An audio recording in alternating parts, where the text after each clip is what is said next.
নমস্কার, আপনারা দেখছেন ভয়েস অফ বাঁকুড়া। বাঁকুড়ার সব খবর, সঠিক খবর সবার আগে। দীর্ঘদিনের দাবি পূরণ হতে চলেছে। হাওড়া ভায়া মশাগ্রাম ট্রেন পরিষেবা চালুর পথে বড় পদক্ষেপ। বৃহস্পতিবার গুরুত্বপূর্ণ ঘোষণা করলেন বিষ্ণুপুর লোকসভার বিজেপি সাংসদ সৌমিত্র খা। তিনি জানান, রেল মন্ত্রকের সূত্র থেকে খবর পেয়ে তিনি নিশ্চিত হয়েছেন আগামী 28 তারিখ সাঁতরাগাছি রেল স্টেশন থেকে নতুন এক্সপ্রেস ট্রেনের সূচনা করবেন স্বয়ং রেলমন্ত্রী অশ্বিনী বৈষ্ণব।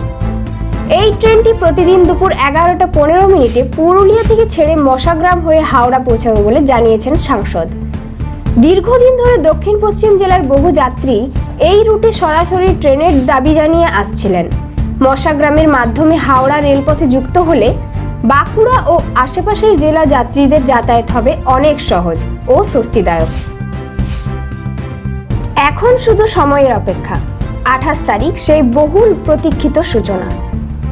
সাঁতরাগাছি থেকে মাননীয় রেলমন্ত্রী অশ্বিনী বৈষ্ণবজি আমাদের বাঁকুড়া টু হাওড়া যে ট্রেন আমরা দাবি করেছিলাম, বিশেষ করে আমার দাবিটা বিশেষভাবে ছিল মশাগ্রাম জয়নিং, সেই ট্রেন আমরা পেতে চলেছি আগামী 28 তারিখ। আপাতত এখনো পর্যন্ত রেলমন্ত্রীর সূত্রে খবর সাঁতরাগাছিতে মাননীয় রেলমন্ত্রীজি এটা উদ্ঘাটন করবেন এবং এই ট্রেনটা আমরা পেতে থাকলাম। দুপুর 11:15 আমরা পুরুলিয়া থেকে ছাড়ছে, তারপর আমরা ভায়া মশাগ্রাম হয়ে ট্রেনটি হাওড়ায় পৌঁছাবে। এই ট্রেনটা দীর্ঘদিনের দাবি ছিল এবং এই ট্রেনটা আগামী দিন সূচনা হচ্ছে।